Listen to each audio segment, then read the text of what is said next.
जय हिंद। जय मातृभूमि।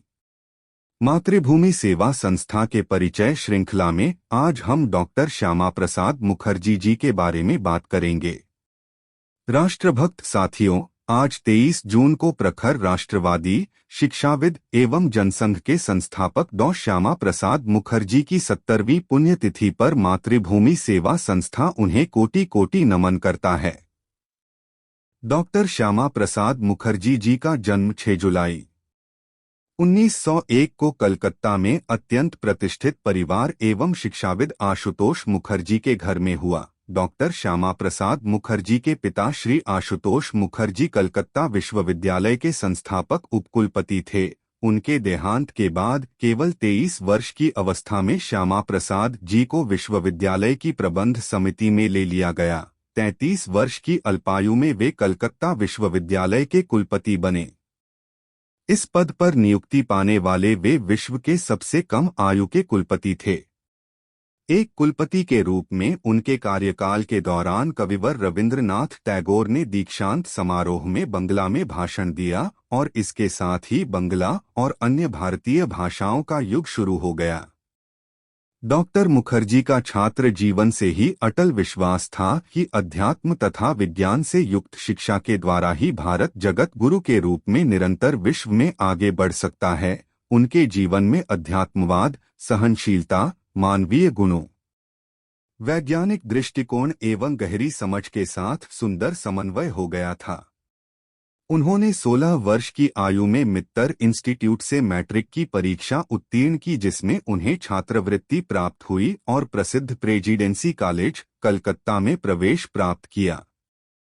वर्ष 1919 में उन्हें इंटर आर्ट्स की परीक्षा में विश्वविद्यालय में प्रथम स्थान प्राप्त हुआ और वर्ष 1921 में अंग्रेजी में बीए ऑनर्स की परीक्षा प्रथम श्रेणी में उत्तीर्ण की। उन्होंने वर्ष 1923 में एमए प्रथम श्रेणी में उत्तीर्ण किया। अप्रैल 1922 में जब वह एमए कर रहे थे, उनका विवाह सुधा देवी जी से हुआ।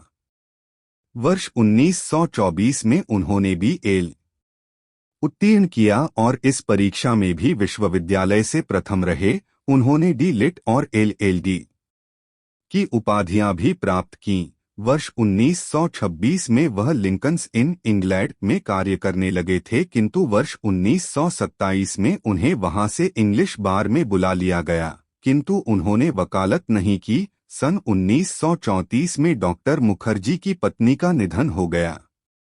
श्यामा प्रसाद उस समय केवल 33 वर्ष के थे, फिर भी उन्होंने मानव सेवा में पूरा जीवन लगा देने के संकल्प के चलते पुनर्विवाह न करने का निर्णय लिया। इंग्लैंड में रहते हुए उन्होंने ब्रिटिश साम्राज्य के विश्वविद्यालयों के सम्मेलनों में कलकत्ता विश्वविद्यालय का बखूबी प्रतिनिधित्व किया और तब से ही उनकी गिनती भारत के शीर्षस्थ शिक्षाविदों में की जाने लगी। डॉक्टर मुखर्जी सच्चे अर्थों में मानवता के उपासक और सिद्धांतवादी थे। उन्होंने बहुत से गैर कांग्रेसी नेताओं की मदद से कृषक प्रजा पार्टी से मिलकर प्रगतिशील गठबंधन का निर्माण किया। इस बंगाल की प्रांतीय सरकार में वे वित्त मंत्री बने।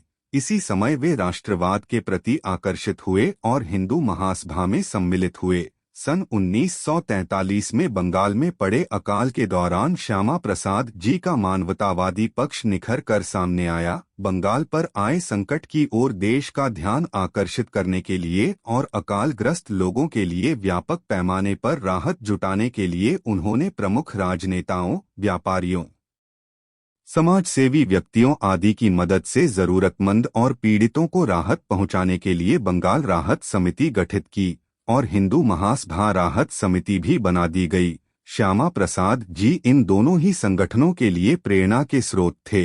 लोगों से धन देने की उनकी अपील का देश भर में इतना अधिक प्रभाव पड़ा कि बड़ी बड़ी राशियां इस प्रयोजनार्थ आनी शुरू हो गई। वह केवल मौखिक सहानुभूति प्रकट नहीं करते थे, बल्कि ऐसे व्यावहारिक सुझाव भी देते थे जिनमें ऐसे सहृदय मानव हृदय की झलक मिलती जो मानव पीड़ा को हरने के लिए सदैव लालायित और तत्पर रहता है। डॉक्टर मुखर्जी इस धारणा के प्रबल समर्थक थे कि सांस्कृतिक दृष्टि से हम सब एक हैं, इसलिए धर्म के आधार पर वे विभाजन के कट्टर विरोधी थे। वे जानते थे कि आधारभूत सत्य यह है कि हम सब एक हैं, हम में कोई अंतर नहीं है। हम सब एक ही रक्त के हैं, एक ही भाषा, एक ही संस्कृति और एक ही हमारी विरासत है। भारत विभाजन के समय डॉक्टर मुखर्जी ने बंगाल और पंजाब के विभाजन की मांग उठाकर प्रस्तावित पाकिस्तान का विभाजन कराया और आधा बंगाल और आधा पंजाब खंडित भारत के लिए बचा लिया। गांधी जी और सरदार पटेल के अनुरोध पर वे भारत के पहले मंत्रिमंडल में शामिल हुए। उन्हें उद्योग जैसे महत्वपूर्ण विभाग की जिम्मेदारी सौंपी गई। संविधान सभा और प्रांतीय संसद के सदस्य और केंद्रीय मंत्री के नाते उन्होंने शीघ्र ही अपना विशिष्ट स्थान बना लिया, परंतु शीघ्र ही उन्होंने केंद्रीय मंत्रिमंडल से त्यागपत्र दे दिया। डॉक्टर मुखर्जी ने एक नई पार्टी अक्टूबर 1951 में भारतीय जनसंघ के नाम से बनाई। एक देश में दो विधान, दो प्रधान, दो निशान नहीं चलेंगे के नारे गांव गांव में गूंजने लगे। भारतीय जनसंघ ने इस आंदोलन को समर्थन दिया।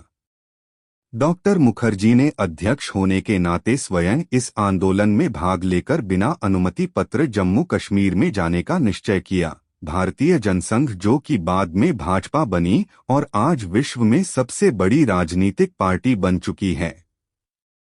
डॉक्टर मुखर्जी जम्मू कश्मीर को भारत का पूर्ण और अभिन्न अंग बनाना चाहते थे। उस समय जम्मू कश्मीर का अलग झंडा और अलग संविधान था। वहां का मुख्यमंत्री वजीरे आजम अर्थात प्रधानमंत्री कहलाता था। संसद में अपने भाषण में डॉक्टर मुखर्जी ने धारा 370 को समाप्त करने की भी जोरदार वकालत की।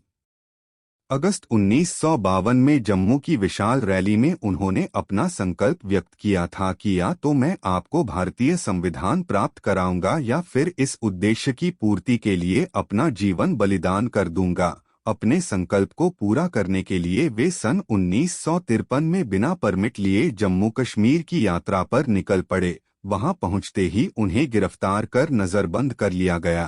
23 जून 1953 को रहस्यमय परिस्थितियों में उनकी मृत्यु हो गई। डॉक्टर मुखर्जी देह से तो हमारे बीच नहीं हैं, लेकिन उनका बलिदान हमें मातृभूमि के लिए जीने की प्रेरणा सदैव देता रहेगा। वो जीवन का एक एक पल लोक कल्याण के लिए जीते रहे। इस तरह उन्होंने मानव जीवन के महान उद्देश्य और चेतना के उच्चतम स्तर को प्राप्त कर लिया। जय हिंद, वंदे मातरम।